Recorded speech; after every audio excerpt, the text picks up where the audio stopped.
사도행전 12장 1절에서 5절까지의 말씀을 같이 읽었는데요. 잊어버렸던 사실이라는 제목으로 같이 말씀 나누겠습니다.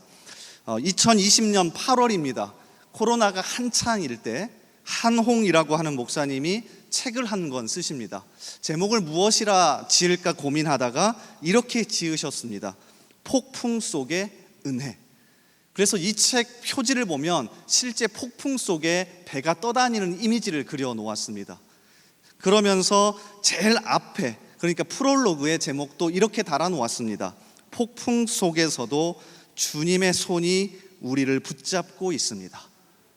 한참일 때, 코로나가 한참이어서 교회가 모이기 힘들고 도대체 언제 끝날지 모르겠다라고 할 때 이 책을 내고 싶었대요. 자, 그러면서 그 앞부분에 이렇게 씁니다. 제가 그대로 가져왔으니 한번 들어보십시오. 교회도 못 가고 회사도 학교도 제대로 가지 못하며 사람들이 모이는 곳을 피해서 집에만 머물러야 하는 이 힘든 시간을 앞으로 얼마나 더 견뎌야 하는지 모두가 불안하고 답답해하고 있다. 우리 인생에서 이렇듯 우리가 생각했던 것보다 고난의 시간이 오래 갈 때 참으로 몸과 마음이 지치고 마음이 불안하여 견디기가 어렵다. 그러나 모든 고난에는 고난을 통해 하나님이 가르쳐 주시고자 하는 영적 교훈이 있다. 그러므로 우리가 만약 이 시간을 세상 사람들처럼 낙담하고 원망하고 불평만 하며 보낸다면 하나님의 교훈을 배우지 못한 채 그냥 생고생만 하는 것이며 그것은 고통을 낭비하는 것이다. 이 위기 속에서 우리가 한 가지 배울 수 있는 절대 변하지 않는 진리가 있다. 자, 이것 때문에 책을 쓰셨답니다. 사실 우리가 안다고 하면서도 잊고 사는 진리다. 우리에게는 유일하게 기댈 곳이 있다. 하나님만이 이 상황을 이겨낼 수 있는 유일한 분이다. 그래서 책의 제목을 폭풍 속의 은혜라고 지었답니다. 모두가 소망을 놓아버리고 도대체 언제 끝나지 하고 낙담하고 있을 때, 자, 우리가 잊어버린 진리 하나가 있습니다. 이 상황 속에서도 유일하게 우리가 붙잡을 수 있는 게 있는데 그게 바로 하나님의 은혜입니다. 그러니까 이 진리를 이야기해주고 싶었대요. 자, 그러면서 이 글을 이렇게 맺습니다. 기독교 역사상 교회와 성도의 모든 위기 속에는 배울 진리가 숨겨져 있다. 그리고 그 진리는 새로운 것이 아니라 우리가 잠시 잊고 있었던 것이다. 그러니까 교회는 항상 새로운 걸 내놓은 곳이 아니라 항상 하나님의 은혜라고 하는 것을 잊어버린 우리를 향하여 다시금 되새기고 다시금 십자가를 되새기는 곳 아닙니까? 그러니까 한옥 목사님이 2020년 8월에 이 책을 쓰신 겁니다. 자, 그리고 오늘 사도행전 12장 말씀을 묵상하면 비슷한 상황이 등장합니다. 초대교회가 잘 나가다가 절대 권력자 헤롯이 등장하면서 뿌리채 뽑히는 것 같은 두려움과 고난이 찾아옵니다. 지금까지 겪어보지 못했던 엄청난 어려움을 겪게 돼요. 자, 그러면서 오늘 말씀을 잘 묵상하면 그들이 이 위기 속에서 깨닫는 진리가 있는데요, 새로운 게 아니라 잊고 있었던 진리입니다. 자, 크게 두 가지인데 이 두 가지를 오늘 말씀을 같이 묵상하면서 살펴보고자 합니다. 자, 그러면서 우리 인생을 살아가면서 위기와 어려움이 닥칠 때마다 다시금 꺼내볼 수 있기를 바랍니다. 아, 내가 잊고 있었지, 내가 이 진리를 잊고 있었지 라고 다시 한번 되새기면서 이 말씀이 힘이 되고 여러분을 일으킬 수 있는 소망이 되기를 주님의 이름으로 소원합니다. 자, 하나씩 살펴볼게요. 첫 번째, 이 위기 속에서 교회와 성도가 깨달은 첫 번째 진리는 기도에 관한 것이었습니다. 기도에 관한 것입니다. 자, 오늘 말씀 5절을 한번 보십시오. 교회가 어려움에 처하자 습관적으로 기도합니다. 자, 5절 말씀을 다시 한번 잘 읽어보겠습니다. 자, 우리 한 목소리로 읽습니다. 시작. 이에 베드로는 옥에 갇혔고 간절히 하나님께 기도하더라. 아마도 베드로가 감옥에 갇혔기 때문에 베드로를 나오게 해달라고 기도했을 겁니다. 5절을 우리말로 보면 그냥 넘어갈 수 있는데요, 이 누가라고 하는 저자가 얼마나 열심히 기도했는지를 강조하기 위해서 두 가지의 장치를 해놓았습니다. 첫 번째는 간절히입니다. 신약 성경에서 오늘 본문을 포함해서 2번밖에 안 나오는 단어입니다. 잘 쓰이지 않는 희귀한 단어를 여기다 집어넣어서 얼마나 간절하게 기도하고 있는지를 보여주고 있습니다.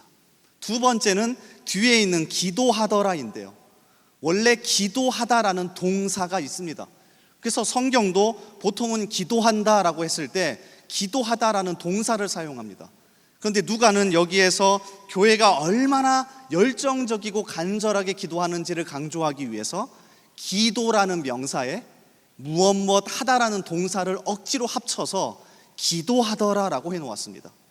그러니 오늘 말씀 5절을 읽는 독자들은 이 모습을 보면서 교회가 위기와 어려움 속에서 진짜 뜨겁고 열정적으로 기도하는구나라고 생각했을 겁니다. 아마도 진짜 열심히 기도했을 겁니다. 12장 앞부분을 보면 진짜 사도 한 명이 죽어버렸고요, 이제 기둥같이 생각하던 베드로가 잡혀서 곧 죽을 수도 있기 때문에 진짜 살려달라고 기도했을 겁니다. 자, 그런데 그 다음 이어지는 상황을 보면 우리를 놀라게 합니다. 베드로가 이들의 기도 때문에 기적적으로 풀려나죠. 그리고 습관적으로 기도했던 요한의 어머니 마리아의 집에 찾아갑니다. 자, 오늘 사도행전 12장 12절 말씀을 보면 이렇게 기록합니다. 깨닫고 마가라 하는 요한의 어머니 마리아의 집에 가니 여러 사람이 거기에 모여 기도하고 있더라. 그러니까 베드로가 이미 풀려났음에도 그들은 계속해서 뜨겁게 기도하고 있었습니다. 자, 그리고 이들을 향하여 베드로가 문을 두드립니다. 이어지는 13절과 14절, 베드로가 대문을 두드린데 로데라 하는 여자아이가 영접하러 나왔다가, 여기서 여자아이는 정확한 번역은 여종입니다. 그러니까 마가의 어머니의 집은 여종을 둘 정도로 아주 큰 집이었던 것 같아요. 이 아이가 베드로의 음성인 줄 알고 기뻐하여 문을 미처 열지 못하고 달려 들어가 말하되 베드로가 대문 밖에 섰더라 하니, 여자아이가 베드로인 걸 알아봅니다. 그리고 뜨겁게 안에서 기도했기 때문에 당연히 기뻐서 기도하던 사람들에게 말해줬겠죠. 우리가 기도한 대로 베드로가 살아왔습니다. 그러면 박수치면 난리 날 것 아닙니까? 자, 그런데 그 다음 15절에 이 구절이 우리를 마음 아프게 합니다. 그들이 말하되 네가 미쳤다 하나, 여자아이는 힘써 말하되 참말이라 하니 그들이 말하되 그러면 그의 천사라 하더라. 분명히 뜨겁고 열정적이고 습관적으로 오랜 시간 베드로를 위해서 기도하고 있었는데 베드로가 살아왔다는 이야기를 듣고는 믿지 않습니다. 이게 독특한 일 아닙니까? 여기 웃고 계시는 분도 계시지만 사실 이게 우리가 하는 기도 생활입니다. 노진준 목사님이라는 분이 계십니다. 이분의 책을 좋아해서 제가 몇 권 사서 읽어보는데 첫 번째 책, 빨간색 표지에 회복하라라고 하는 책이 있습니다. 이 책에 보면 이 기도와 연결된 아주 흥미로운 예화 하나가 나와요. 이게 실제 있었던 일인지 아니면 만들어낸 이야기인지는 모르겠지만 한번 들어보십시오. 캐나다에 있는 한 보수적인 마을에 나이트 클럽이 생겼다. 워낙에 조용하고 보수적이었던 마을인데 나이트 클럽이 생기자 그 마을에 있던 교회가 걱정하기 시작했다. 동네가 문란해지고 교인들이 유혹을 받지 않을까 두려웠기 때문이다. 아마 우리 교회 앞에도 만약에 나이트 클럽이 생긴다면 밤마다 와서 기도하지 않겠습니까? 그래서 온 교회가 나이트 클럽이 문을 닫고 나가게 해달라고 열심히 기도하기 시작했다. 그런데 기도한 지 얼마 되지 않아서 이 나이트 클럽에 불이 나서 완전히 전소되고 말았다. 그러면 할렐루야 아멘 해야 될 이야기 아닙니까? 그러자 나이트 클럽 주인이 교회를 상대로 소송을 걸었다. 교회 교인들이 기도를 해서 불이 났기 때문에 교회가 손해배상을 해야 한다는 것이었다. 이에 교회는 변호사를 선임해 기도해서 그렇게 된 것이 아니라고 반박했다. 기도한다고 그런 일들이 일어나지 않다고 주장했다. 다시 말해 나이트클럽 주인은 기도의 응답으로 불이 났다고 주장했고 교회는 기도해서 그런 일이 일어난 것이 아니라고 주장했다. 판사가 양쪽의 주장을 들으면서 말했다. 누구 말이 사실인지는 확실하지 않지만 분명한 것은 나이트클럽 주인은 기도의 능력을 믿고 교회는 기도의 능력을 믿지 않는군요. 이게 실제 일인지 아니면 만들어낸 이야기인지는 알 수 없지만 노진준 목사님이 이 회복하라고 하는 책에서 기도를 설명하면서 이 예화를 들려줍니다. 그런데 마치 오늘의 상황 아닙니까? 여러분 상상해 보십시오. 성경 속으로 들어가 보시라고요. 정말 교회의 기둥처럼 생각하던 베드로가 붙잡혀가서 곧 죽게 됐습니다. 얼마나 간절히 기도했을까요? 눈물로 밤새 기도하지 않았겠어요? 그런데 베드로가 살아왔다는 이야기를 듣고는 미쳤다. 그게 천사일 거다. 이게 어쩌면 우리의 기도의 모습일 수도 있다고요. 그러니 이 사건을 통해서 교회는 다시금 기도에 대해서 점검하고 깨달았을 겁니다. 기도는 단순히 주술이나 하나님께 요청하는 것 이상이구나. 우리가 너무 습관적으로 하나님 이거 주세요. 근데 속으로는 이건 안 되겠지. 그렇게 습관적으로 그저 양을 채우고 정생을 채우면 하나님이 주실 거야. 안 주시면 어쩔 수 없지. 라는 생각으로 기계적으로 기도하고 있었는지 모르죠. 그러니까 사도행전 12장에서 교회와 성도들이 다시금 기도에 대해 점검하는 겁니다. 기도는 결과도 중요하지만 그 과정에서 하나님과 끊임없이 교제하고 인격적으로 만나는 아주 중요한 거다. 그렇게 생각하지 않았을까요? 근데 사실 새로운 진리가 아닙니다. 마태복음 6장을 살펴보면 예수님이 이미 가르쳐 주신 진리예요. 마태복음 6장 6절, 너는 기도할 때에 내 골방에 들어가 문을 닫고 은밀한 중에 계신 내 아버지께 기도하라. 은밀한 중에 보시는 내 아버지께서 갚으시리라. 쭉 이어지는 8절에 구하기 전에 너희에게 있어야 할 것을 하나님 너희 아버지께서 아시느니라. 하나님을 아버지라 표현하며 기도하는 건 너희를 가장 잘 아는 아버지와 교제하는 거라고 가르칩니다. 하나님과 실갱이 하는 게 아닙니다. 하나님과 거래하는 것도 아닙니다. 그저 하나님을 내 아버지로 누리고 하나님을 내 아버지로 경험하고 함께 교제하는 것이 기도라는 걸 다시금 깨닫는 거죠.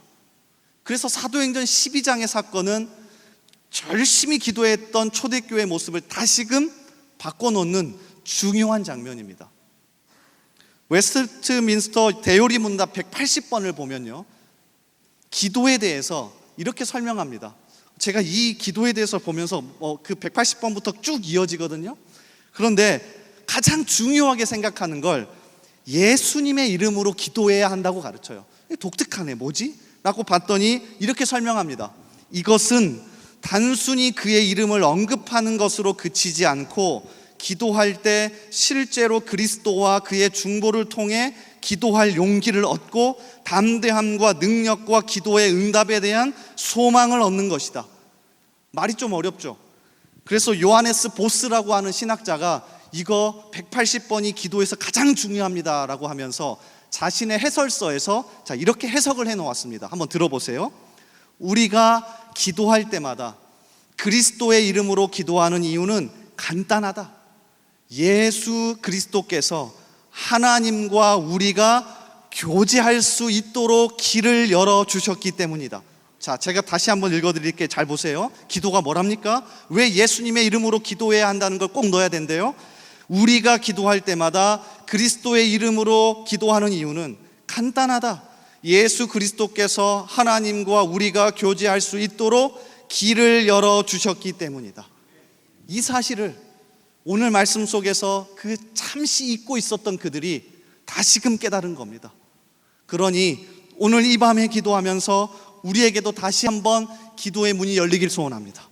단순하게 하나님께 이거 주십시오 할 수도 있겠지만 그 과정 속에서 살아계신 하나님, 우리의 아버지 되신 하나님, 우리의 모든 것을 아시는 하나님을 경험하고 누리고 나아갈 수 있기를 주님의 이름으로 간절히 소원하고 축복합니다.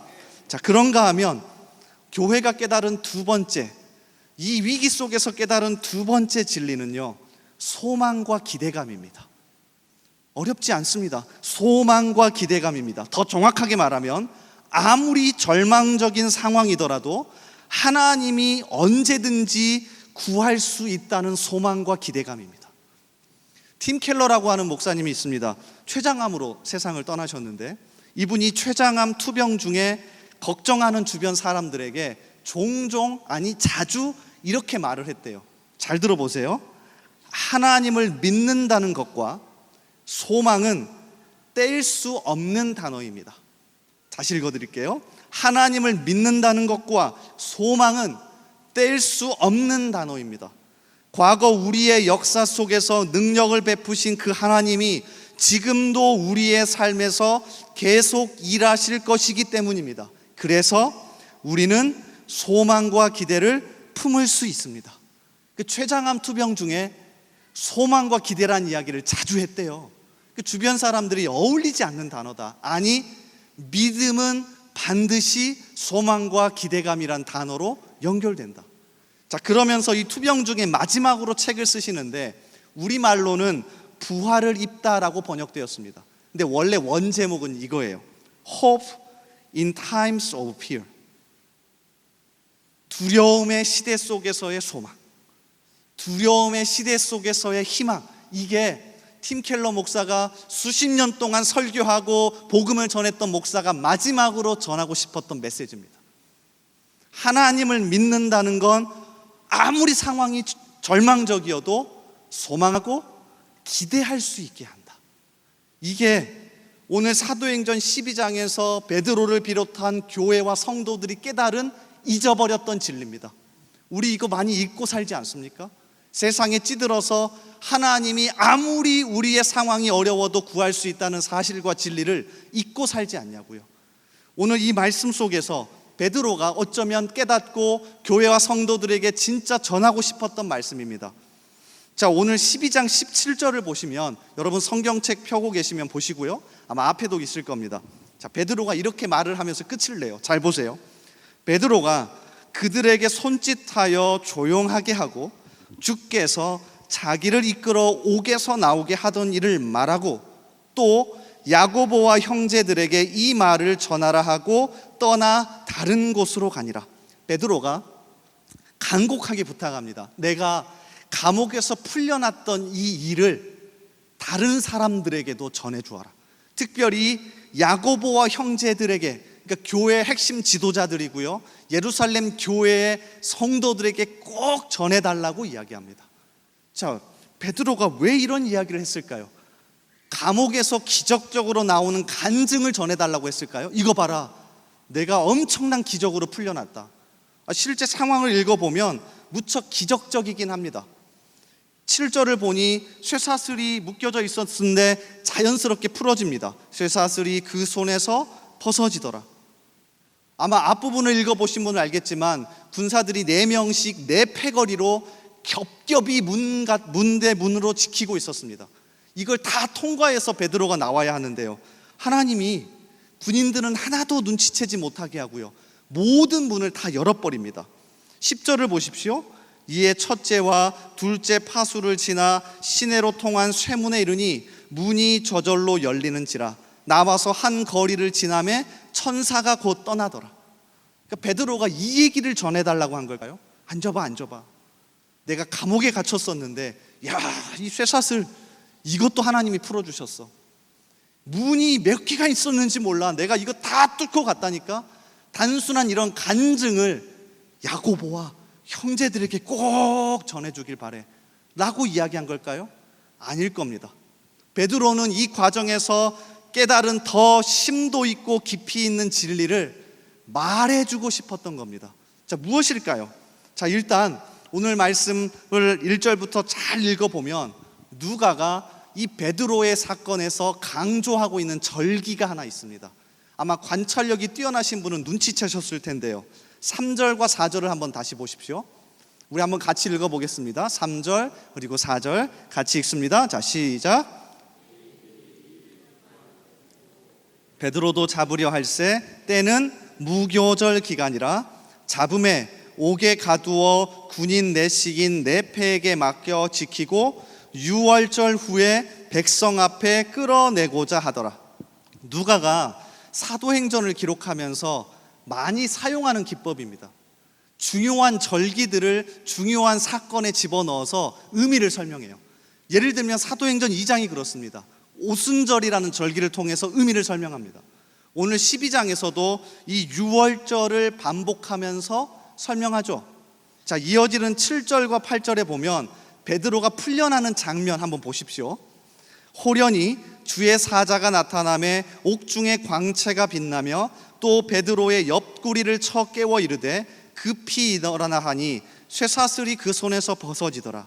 천사가 이르되 띠를 띠고 신을 신으라 하거늘 베드로가 그대로 하니 천사가 또 이르되 겉옷을 입고 따라오라 한대. 유월절 식사의 모습을 그대로 재현해 놓았습니다. 출애굽기 12장 11절 한번 보십시오.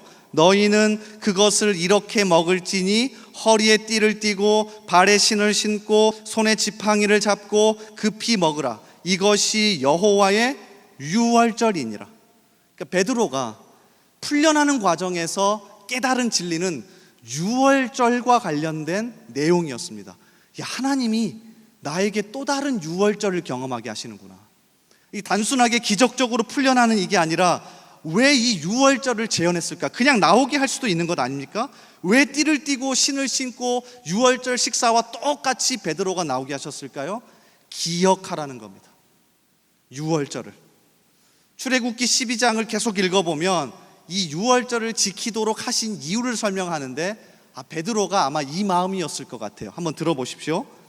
이후에 너희의 자녀가 묻기를 이 예식이 무슨 뜻이냐 하거든 너희는 이르기를 이는 여호와의 유월절 제사라. 여호와께서 애굽 사람에게 재앙을 내리실 때에 애굽에 있는 이스라엘 자손의 집을 넘으사 우리의 집을 구원하셨느니라 하라 하매 백성이 머리 숙여 경배하니라. 하나님만이 구원하실 수 있다는 진리이기도 하지만 저는 여기에서 한 가지를 더 봤습니다. 하나님은 왜 감옥에 갇혀 있는 베드로에게 과거 실제 역사 속에서 행하셨던 유월절을 기억하게 하셨을까? 간단해요. 베드로가 이 진리를 붙잡길 바라는 겁니다. 하나님은 이론적으로 멀리 계시는 분이 아니라 과거부터 계속해서 우리의 역사 속에서 일하셨고 지금도 그 일을 하실 수 있다. 제가 프로야구를 되게 좋아하거든요. 그래서 우리 조민성 목사님이 삼성을 응원하고 저는 기아를 응원해서 이제 내일 토요일하고 주일은 이제 박 터질 겁니다. 둘이가 이제 붙는 날인데요. 저희 항상 같이 얘기를 하면서 야구 얘기를 자주 합니다. 근데 제가 야구를 보면서 한 가지 아주 독특한 게 있는데요. 잘 치는 타자가 주자가 만루인 상황에서 나오면 이 TV 프로그램에서 항상 보여주는 게 있습니다. 과거 그 타자가 비슷한 상황에서 만루 홈런을 친 상황을 몇 번이고 돌려 보여줍니다. 만루의 사나이, 과거에도 5번이나 만루 홈런을 쳤던 그 사람, 그리고 또 홈런을 쳐내죠.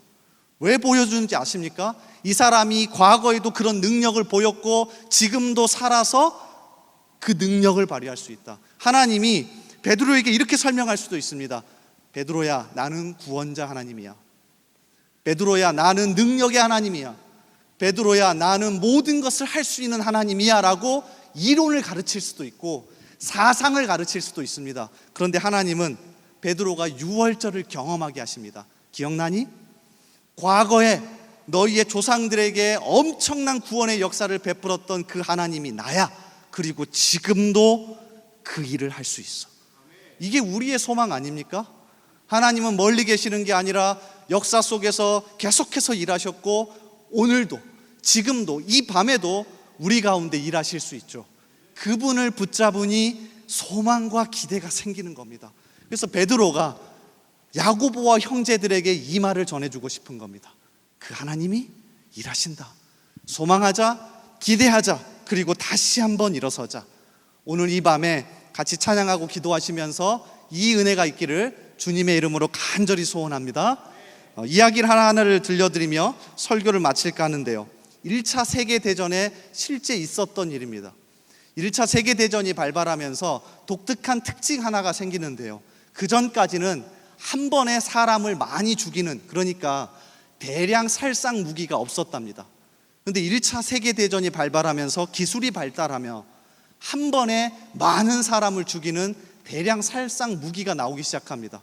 그러니까 포를 쏘아도 그 범위가 넓어서 한 번에 많은 사람이 죽던지, 대표적으로 기관총을 발명해서 한 번에 많은 사람을 죽이기 시작한 거죠. 그래서 독일군과 대치하던 프랑스가 한 가지 묘안을 만들어내는데 참호를 파는 겁니다. 깊이 길게 참호를 파서 그 속에 숨어서 독일군과 대치하는 거예요. 아마 그래서 여러분 영화나 드라마를 통해서 참호 속에서 대치하는 모습을 보셨을 겁니다. 근데 이 참호가 만만치가 않습니다. 독일군이 얼마나 집요한지 멀리에서 저격수를 이용해서 참호에서 머리를 내밀면 쏴버리는 겁니다. 그래서 참호에서 나올 수도 없었고요. 날이 추워지면서 습해지고 감기며 온갖 질병이며 쥐가 들끓기 시작했습니다. 너무 추워하는 그들을 향해서 영국의 토머스 버버리가 옷 하나를 만들어서 보급해 주는데요. 혹시 뭔지 아십니까? 여러분이 패션 아이템으로 자주 이용하는 트렌치 코트입니다. 트렌치는 영어로 참호를 말합니다. 그러니까 영국의 토머스 버버리가 우리가 알고 있는 버버리 코트만 만든 게 아니라 그 군인들을 향하여서 고생하니까 레인코트, 트렌치 코트를 만들어서 보급해 준 거예요. 프랑스 군이 환호했습니다. 야, 이제 참호 안에서 이걸 입고 싸울 수 있구나. 자, 그런데 조금 시간이 지나면서 이들이 트렌치 코트보다 더 환호하고 더 소망하고 더 힘을 얻은 게 하나 있는데요. 시편 91편입니다. 오랫동안 참호에 있으면서 식량도 중요하고 그 옷도 중요하고 무기도 중요한데 다시 한번 그들이 잊고 있었던 진리 하나를 깨닫는 겁니다. 하나님만이 이 참호 속에서 우리를 건질 수 있다. 그래서 시편 91편을 서로 낭독하기 시작했습니다. 자, 1절과 2절이 이렇게 시작해요. 지존자의 은밀한 곳에 거주하며 전능자의 그늘 아래에 사는 자여, 나는 여호와를 향하여 말하기를 그는 나의 피난처요 나의 요새요 내가 의뢰하는 하나님이라 하리니. 특별히 후반부에는 하나님이 직접 등장해서 내가라고 밝히며 힘을 주십니다. 그가 내게 간구하리니 내가 그에게 응답하리라. 그들이 환난 당할 때에 내가 그와 함께하여 그를 건지고 영화롭게 하리라. 그래서 프랑스 군인들이요, 트렌치 코트보다 시편 91편을 더 낭독하고 서로를 향하여서 읽어주며 힘을 얻기 시작한 겁니다. 그래서 나중에 전쟁이 계속 진행되고 끝나면서 이 시편 91편에 별명이 하나 생깁니다. 트렌치 쌈. 우리말로 직역하면 참호의 시. 잊고 있었던 진리를 깨닫기 시작한 겁니다. 아, 맞아. 이 옷이 나를 구해주는 게 아니라 하나님만이 나를 구하실 수 있어. 그 하나님이 나의 아버지이고 그 하나님께 기도하며 우리는 나아가는 거야. 이 진리를 다시 한번 마음속에 되새기면서 이제 여름이 끝나고 가을이 다가오는데요, 이 하반기는 하나님께 더 매달리는 우리가 되기를 주님의 이름으로 간절히 소원하고 축복합니다. 우리 같이 찬양하면서 더 깊은 기도의 자리로 나아가면 좋겠습니다.